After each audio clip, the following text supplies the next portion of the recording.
Jadi misalkan dia dikenakan pasal 362.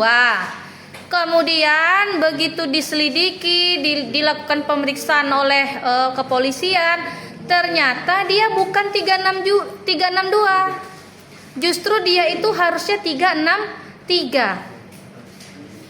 Nah, dibikinlah di dalam laporan itu 362. Naik berkasnya ke kejaksaan. Dilakukan pemeriksaan lagi enggak? Di kejaksaan dilakukan pemeriksaan lagi enggak kalau misalkan laporan yang diberikan oleh polisi itu salah ataupun benar? Dilakukan pemeriksaan lagi enggak?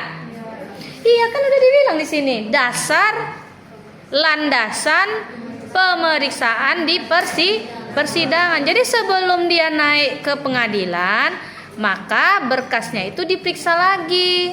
Kalau sudah P21 ke kejaksaan, Masya Allah Tuhan, ada apa Sapik? Kenapa? Kenapa absennya?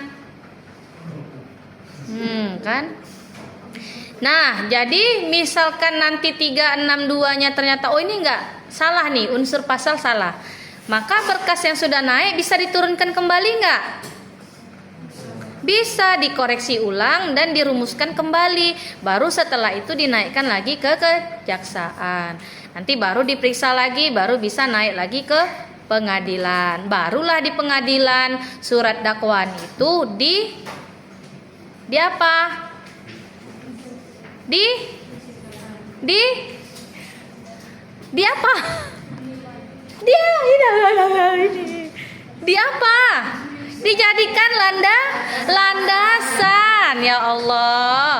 Dijadikan landasan untuk memeriksa suatu perkara di pengadilan. Ya Tuhan.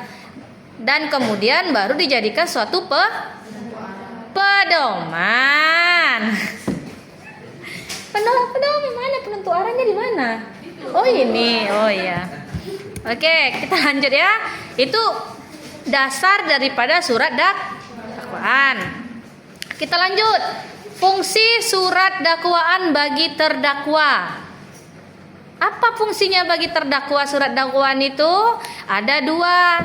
Fungsi yang pertama, sejauh mana terdakwa itu terlibat suatu tindak pidana. Yang kedua, dasar pembelaan bagi dirinya sendiri. Nah, jadi kalau dia di persidangan merasa dakwaan yang disampaikan oleh jaksa itu enggak betul, dia bisa melakukan pembelaan. Nah, itulah makanya ada pengacara atau advokat gitu. Oke, kita lanjut. Fungsi surat yang tadi itu bagi terdakwa ya. Yang ini bagi JPU atau jaksa penuntut umum. Beda nggak jaksa dengan jaksa penuntut umum? Beda. Apa bedanya? Apa Deo? Kalau jaksa itu siapa? Ya, JPU juga orang. Jaksa itu pejabatnya atau orangnya. Kalau JPU itu wewenangnya dalam menuntut di persidangan. Jadi jangan disamakan jaksa dan JPU ya. Bahaya itu nanti. Nah, terus kemudian fungsi surat dakwaan untuk JPU itu yang pertama sebagai dasar dia menuntut atau rekuisitor. Jadi dasar dia untuk menuntut itu adalah surat dakwaan yang tadi saya sampaikan 363 atau mungkin dia pakai alternatif 362 362 atau 363. Terus yang kedua, membuat kesimpulan pasal-pasal mana dakwaan dinyatakan terbukti. Makanya nanti ada surat dakwaan yang menyebutkan bahwa oh ini dia terbukti di pasal ini oleh hakim gitu. Hakim mengatakan tindak pidana yang dilakukan oleh Sapik adalah ini. Maka hakim yang akan menentukan melalui apa Sapik? Melalui dasar tadi. Dasarnya apa? Surat dakwaan. Oke, kita lanjut. Fungsi surat dakwaan bagi hakim juga ada dua. Yang pertama sebagai objek pemeriksaan. Jadi di dalam pengadilan hakim tidak lagi mencari-cari. Tidak lagi mencari-cari kesalahan, tapi dia memeriksa surat atau dakwaan yang dibawa oleh jaksa ke pengadilan. Tinggal diperiksa aja. Oh ini udah betul belum? Ini udah. Nah, nanti itu baru sebagai corak atau memberikan corak atau memberikan warna terhadap suatu putusan. Di berkas-berkasnya itu kemudian dibuat sudah sesuai, naik P21 ke kejaksaan. Nah, di kejaksaan nanti diperiksa kembali. Oke, di kejaksaan udah oke, baru dibuat surat dakwaan. Terus kemudian naik ke pengadilan. Nah, di pengadilan baru dibuat surat putusan hakim. Dasarnya dari mana? Kalau bicara dasarnya itu sebenarnya prosesnya itu dari kepolisian. Yang menentukan dasar awal itu adalah polisi. Makanya saya bilang hati-hati dalam menentukan rumusan pasal. Jangan sampai orang ini yang harusnya tidak kena pasal itu malah dikenakan pasal itu. Gitu. Makanya ada yang namanya pengacara. Pengacara itu apa? Pengacara itu dia untuk melihat nih proses beracara udah sesuai peraturan atau belum. Bukan membela yang salah.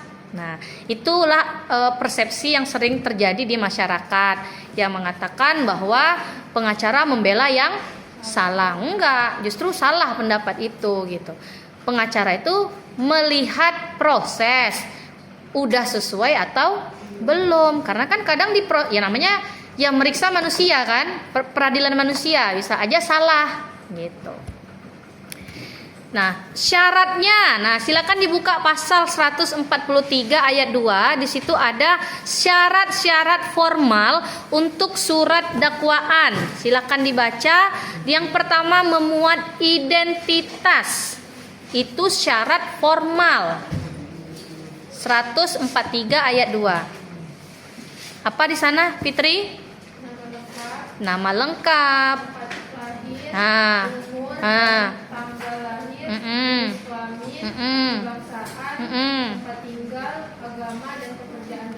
Nah, jadi di situ lengkap. Syarat formalnya adalah yang memuat identitas daripada si terdakwa.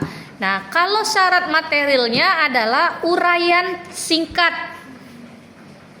atau uraian cermat tentang tindak pidana.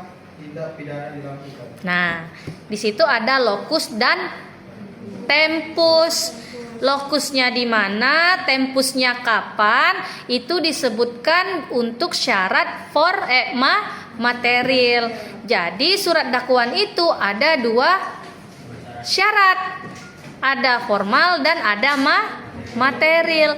Formalnya bicara tentang identitas si terdakwa, materialnya bicara tentang kejadian.